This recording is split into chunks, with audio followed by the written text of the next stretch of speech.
on Monday, I might have to run these suits. I've been taking the best care of them. I might have to get a new one.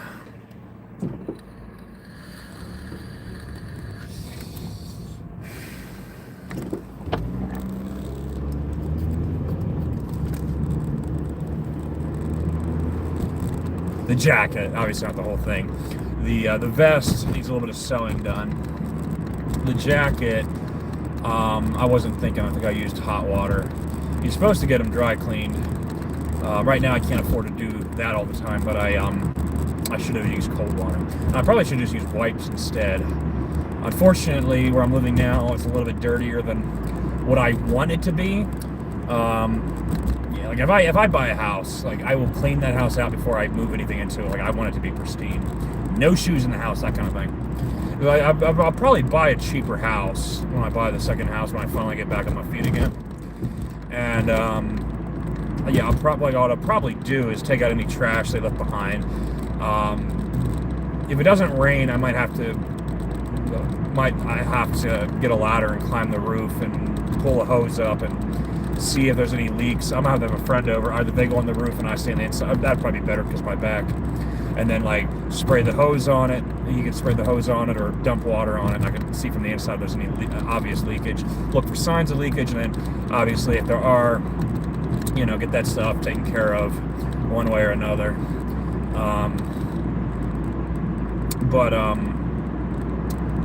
Yeah. That's one of the things I would ask, like any problematic pipes, any leakage, where are the pipes at, so I know where to keep certain things away from, that kind of thing. And yeah, I take out any trash, wipe the floors off with get a mop or something. Get a mop maybe in a Swiffer. And yeah. And have the walls wiped down. I got my grabber so I don't have to bend over with my back. I might even have some friends over, wipe the walls off, and then maybe put like a fresh, I don't know, like paint can be an iffy thing. I might not do paint. I might, however, I don't know, like to me wallpaper can be, I don't know if tacky's the right word, but it doesn't always look, it can. They have those things at the Dollar Tree that you can just post on there that look really nice, but they're also very weak and easy to break. Another possibility would be to use a high-powered glue and ventilate the rooms, obviously, when you're doing that, but maybe like a glue or something and use, or like maybe some sort of other adhesive and maybe find half bricks so they're not like taking up too much of the space I would inherit, but or not inherit, but potentially buy, and then put them up the wall. I don't know, but like definitely clean the walls off and then probably put something over them. Maybe whether it's a new coat of paint, wallpaper, those little 3D but very breakable and expensive if you buy enough of them. Those little tiles they have. Those 3D tiles they have at the Dollar Tree, they look beautiful, but they're also very easy to break. Of course, and here's the thing, and so sometimes if I come home really tired, I might fall into it, but if I have like bookshelves and things in front of those things, which I would, it wouldn't necessarily be as big of an issue. What's up, guys? I can't read your names right now because I'm driving, but I can when I get to the red light. But yeah, that's the thought. And then of course, the depending on how high the roof is, if it's too high, might have to get a ladder and an extendable what do you call it? A duster. Because I have a couple dusters. I have a more expensive one and a cheaper one. I might even have a third or fourth one. But like just dusting the ceiling, because if it's high enough, you might not be able to wipe it down. If it's low enough, maybe, but then with my back and reaching up, I think dusting I think that would probably be sufficient, because any dirt that ends up in the ceiling would probably, for the most part, end up as dust. And if there are any major stains, I might ask a friend to just wipe it down. But for the most part, you're not dealing with a whole lot. And if I get the back surgery eventually, I might just wipe down anything on the ceiling once my back's a little better with a ladder, with rubber or something similar on the bottom, so I'm not scraping the floor. But that's the plan. I buy my second house, and of course, but yeah, I would want every room, clean the floors, clean the walls, put something on the walls. Those little Dollar Tree things actually would be kind of cool. That would look good, as long as I made sure to measure the size too, because the sides wouldn't be accounted for. It would not be an exact measurement. And in that case, I could maybe put a like a pillar from the floor to the wall between it, so you get like, there's like an artistic, like, here's where the tiles end and here's where the rest of the wall begins, and then maybe on that side like wallpaper or paint it. Maybe put some of that university learning to work, or who knows. And of course, with the bookshelves in front of them and everything, you know, the pole, if I just got like a regular piece of wood, measured it out, and used my power saw, like, that would work. It would take a while, because I'd want to make sure that it was a little bit bigger than it should be, so that I could squeeze it in there, wedge it in there good, nice and good, especially if it's the kind of wood that's more flexible.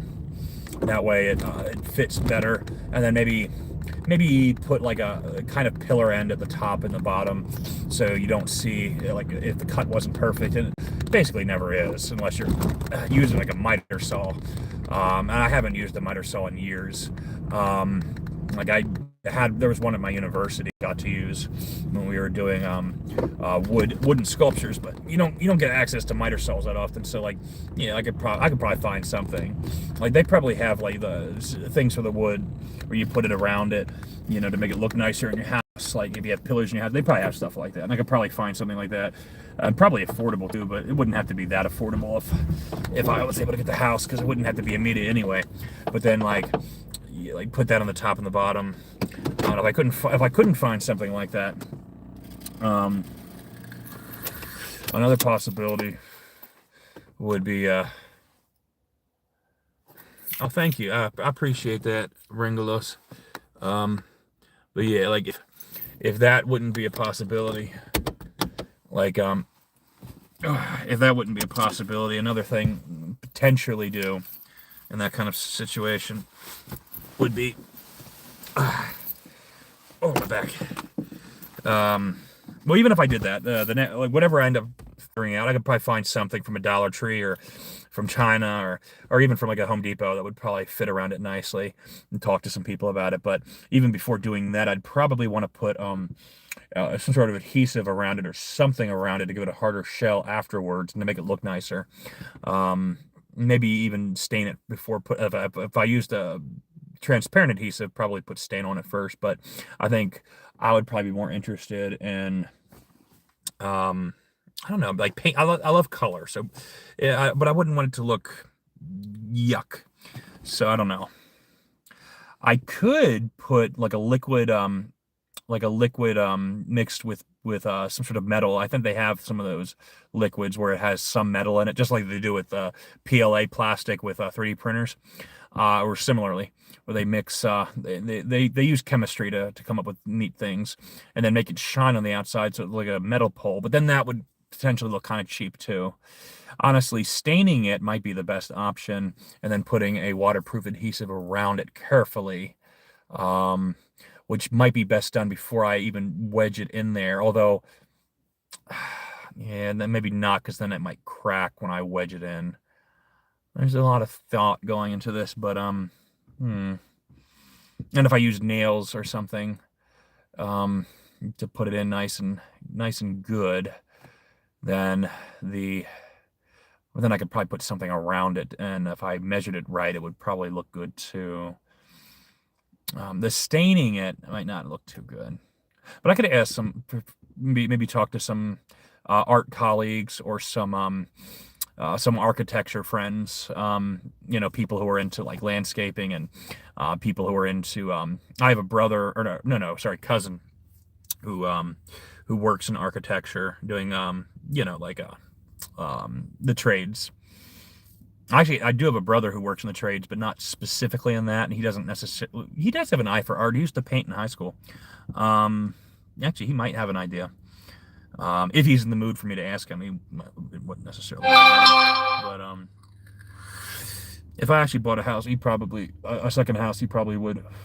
He probably would say yes to give me an idea. And yeah, the stain idea might be out of the question in and of itself. Well, but then like I said, I could put like a nail here, nail there, and put things around it. But then again, if I'm putting things around it, then it kind of, yeah, I think the plank of wood, just a regular plank of wood, before I do anything to it, would probably nail that in all over so it's nice and sturdy. Make sure it's nice and straight.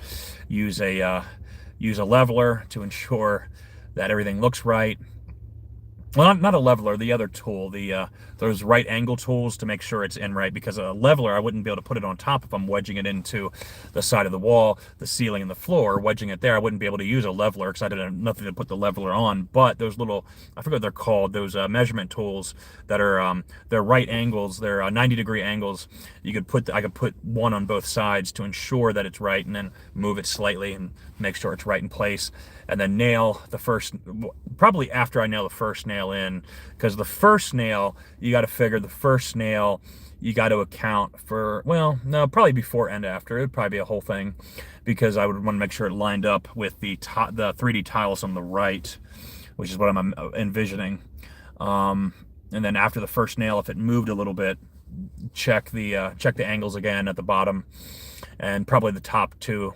And ensure it's, depending on what kind of roof we're talking about, and then making sure it's in right, and then and then capping off the top and the bottom with some sort of decorative piece, like those little pieces you put around the sides of your between your floor and your wall.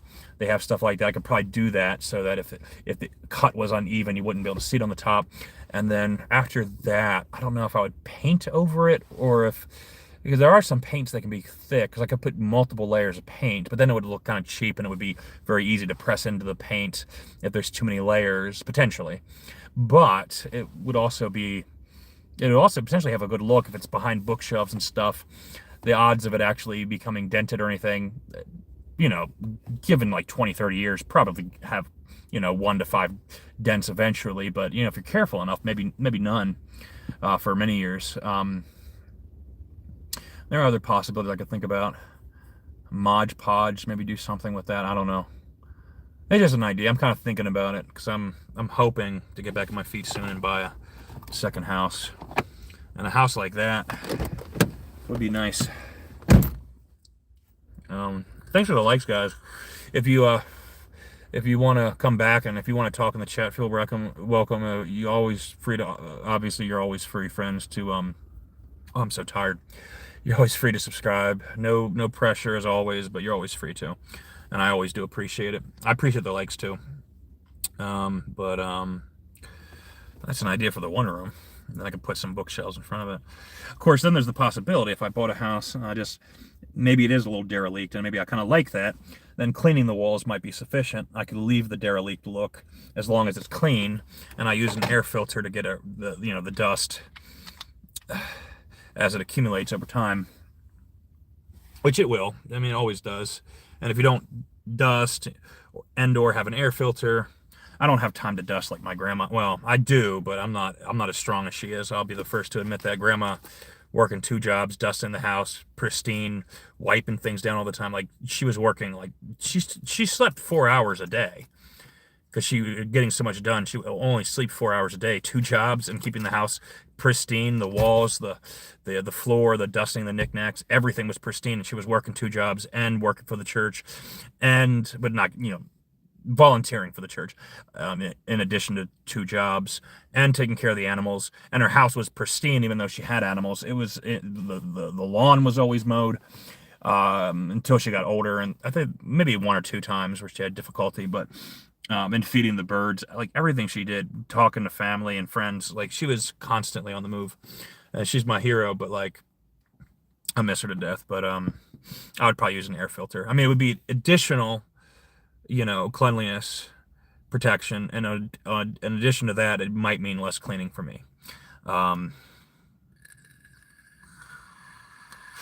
probably, if I could afford it, and that's a big if But if I could maybe find something from China that was relatively cheap, and I'd probably get one from America that's more, like more of a guaranteed high quality. If I check the reviews and stuff, get a really good air filter. But then the rest of the rooms, maybe just get something from China, and then buy more of the $30 to $60 um, solar chargers, and try to cleanly integrate them into the house, so that I don't have to pay the insane prices of BG, or gas and electric.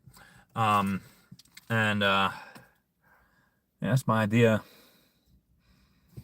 If I buy another house, I want this one to be the one. Now, would all this stuff happen overnight with my salary? Heavens no. Could it be done in 10 years? Probably. One piece at a time, as long as I'm trying to keep it clean as I'm going, you know. So, even if I did, I might not, do up the walls and everything immediately. Like, it wouldn't have to be overnight. It could be over the course of years. And I could always move the furniture back around, which is probably why it would be good to have carpeted floors, so that I can move, like, or carpets under things like bookshelves and shelves, so that I can move that stuff out of the way again, and not build any new bookshelves or desks until I am certain that the wall is complete. Because yeah, putting them on carpeted floors helps ensure that the floor doesn't get scratched if you have to move it again. And like some of my like my back is so bad, so I have there's a couple of container shelves that I have that are on wheels. One of them's plastic, easy to pick up, stuff like that. There's a couple of really nice looking compartments that are supposed to be low hanging desks that I would probably buy um, some sort of desk, probably from a Goodwill or something, probably a couple of desks, so I could put those on them, so I don't have to bend over, or I could use my grabber more easily.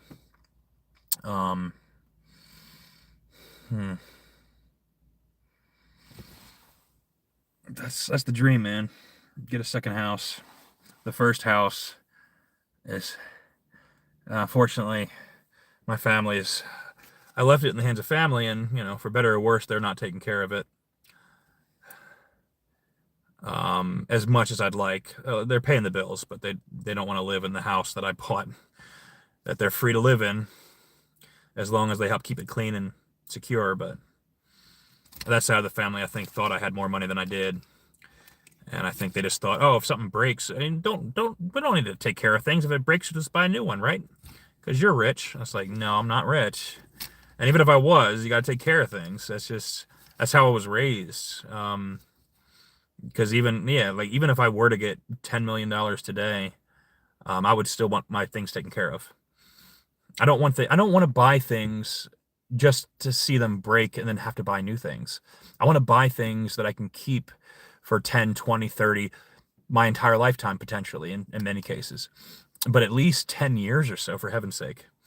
I don't want to buy something and it just, it's like, oh, who cares? You can buy a new one. Like, even if I was rich, why would you want to do that? You take care of your things. You take care of your things. You try to. And a lot of us are in situations where we can't really take care of our things that well, and I get that.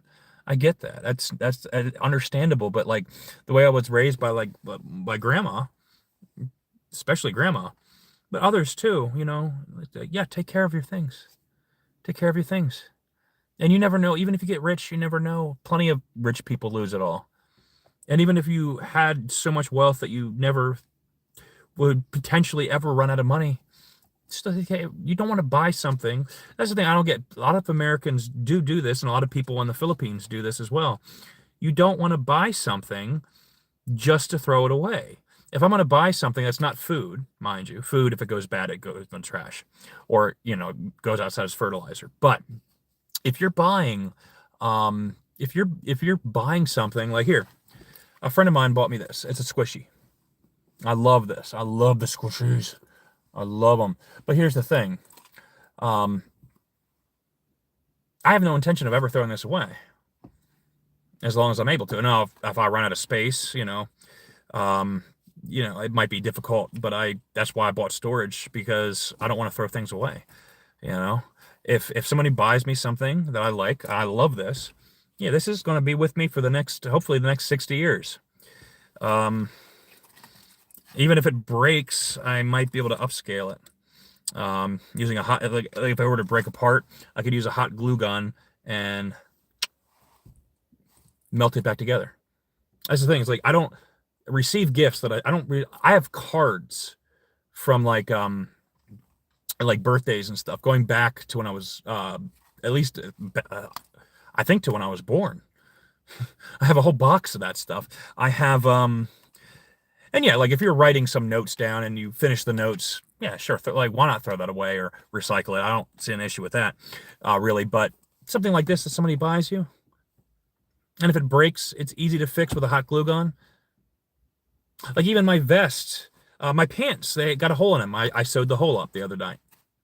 This vest, the button fell out, and one of the chairs in here where I'm living now was damaged and it ripped some of the stitching out. I'm gonna sew that back up.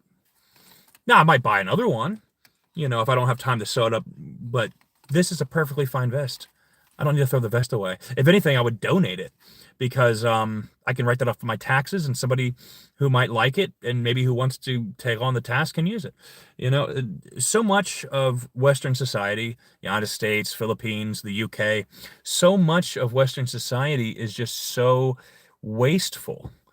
And, if somebody gives me a gift like this, it's a cute little carrot. It's a squishy. And like, yeah, I'm not going to throw it away. Oh, it's so gooey. I love it. I'm not going to throw it away. If it gets damaged, I'll try to fix it. If it were to like get caught in a fire or something, yeah, sure. I mean, obviously if it gets caught in a fire, but I'm not intending for that to happen. I mean, that those things do happen, but they're, hopefully not. But yeah, this might last for me the rest of my life. And that's the thing, is when somebody buys me a gift, they know that there's a good chance it's going to last with me forever. There's no reason to throw everything away. A lot of people will throw their kids' toys away. It's like you could have donated them to a charity, other kids who want them or something, like anything. But they'll just throw it in the trash. And it's like they don't even realize that if you donate it, you can estimate what it would be roughly valued at and write it off in your taxes. And if you have to pay a little bit at the end of the year, you might actually pay way less if, say, you donated, like, say, your baby grows up and all the baby toys, you want to get rid of them. Nobody wants them in the family, none of your friends, nobody at church or synagogue, wherever. You take those toys, you give them to a donation, and say you have like a rough value of $200 of toys, used toys. So maybe you might take off a little bit, obviously, for the for them being used. But let's say they're, you could value them at something like $200. Well, that donation counts as a donation. You can mention it in your taxes, 100%.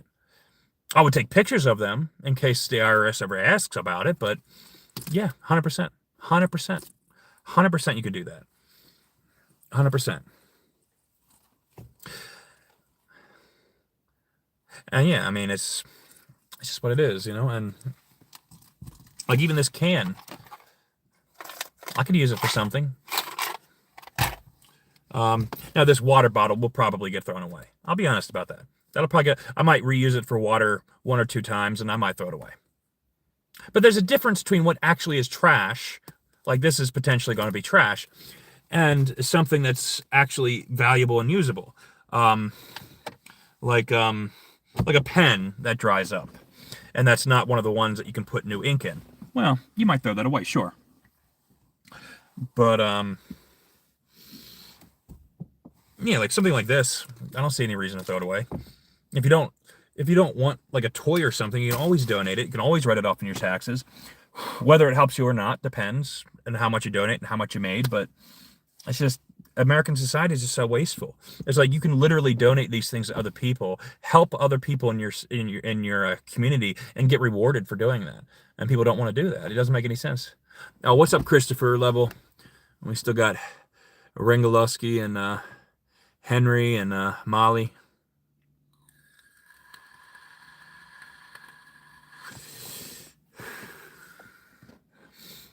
It's just, speaking of the Philippines, oh, there. Let me get my flag up.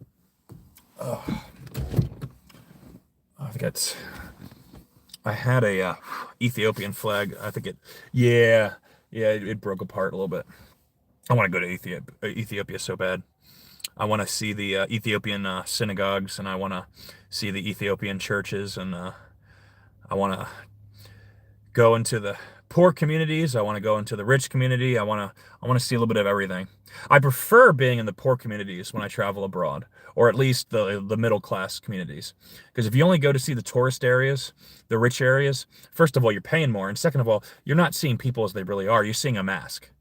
If you want to see people how they really are, you got to get to know like the locals on like a very fundamental level in communities that are not rich. You're gonna meet a lot of fakers if you go into the tourist areas. You're gonna meet a lot of fakers if you go into the rich areas. But if you want to meet real people, just go out. Well, I shouldn't recommend this because it is dangerous. I'll admit, I've taken a lot of very high risks in my life. I've even had a knife to my neck and a gun to my head. I will be honest, so I shouldn't encourage you to. But I'm just saying, I like authenticity. I like seeing people as they really are, or closer to it. I like seeing reality as it is, not some, not what they want you to see because they want you to like them so much or they want you to buy this so much. I want to see people as they really are. And I honor that. And I sometimes put on the mask myself. I get it. Like we all do. But it seems, but I try to be true to myself and I try to be true to others and I try to see the truth in other people. Who are you? Who are you really? I think that's a good thing. And I don't, if I, when I travel abroad, I don't want to go to, well, I can't really afford it anymore. Hopefully I will in the near future, but, yeah, when I travel abroad, like I want to see real people. I don't want to see a bunch of fakers. If I want to see that, all I gotta do is turn on the TV and watch a television show.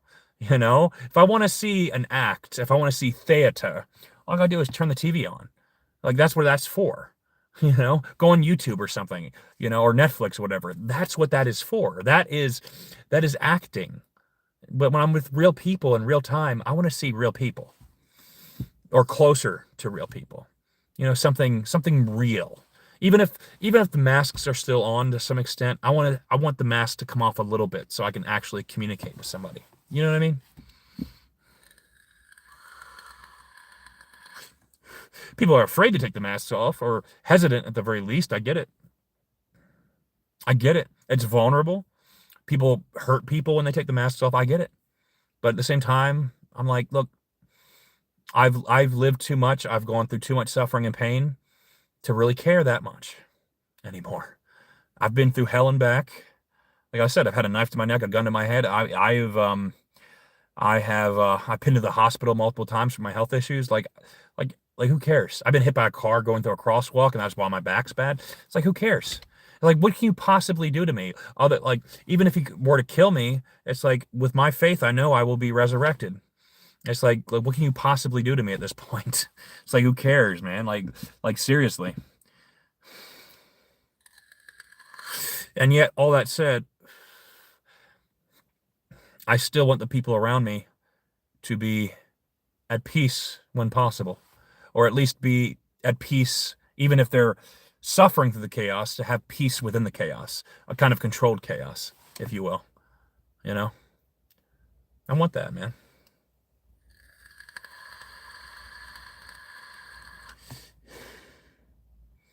I want that. I want the chaos is going to be here. I think maybe for many, many more years, but even within the chaos, you can find peace. And then maybe that's the Jubu in me. Jubu is a word that was coined. It means Jewish. It means Jewish Buddhist. It's very common, by the way. That's why there's a term for it now. But so maybe it's the Buddhist in me, the Buddhist philosopher. I don't really consider the kind of Buddhism I lean in toward as much of a religion as a philosophy. A lot of people define Buddhism as philosophy, unless we're talking about Tibetan Buddhism, which is definitely very religious. But yeah, um, Zen Buddhism is definitely not religious. Um, yeah, it's like quite the opposite. Definitely a philosophy. Or even just a way, not even a philosophy. I think some people would define Zen as more of just a way of life. It's more of a action protocol than even a philosophy, I would say. A lot of people classify all these things into religion. It's like, people want to throw the word religion around. It's like, yeah, it's like, you know, I like to eat breakfast around 9 o'clock, 10 o'clock in the morning. That doesn't that's a ritual. Doesn't mean it's religious. It's a way of life. You know what I mean? So, yes, there are some things that I think are often improperly defined, or some things are harder to define. So sometimes people more difficult to define. So sometimes I'm so tired. I'm stumbling on my words. Sometimes people will just classify this is this and this is. We'll just put all of this in this one compartment, this one classification, make it easier. But anyway, yeah, I gotta get going. I guess I'm still going to the gym. I might actually sleep in a little bit tonight, but I definitely gotta get going. If you haven't subscribed, I'll probably stream again before I go to the gym. So if you want to catch me again, just subscribe if you want. No pressure to do so, but if you want to, you can. I might actually. I probably should wash the pants. She'll probably wash the socks. She's been very, very helpful with that recently. We've been coming closer, and she started washing some of my clothes. I was like, wow, this is actually amazing. I don't gotta wash these all the time.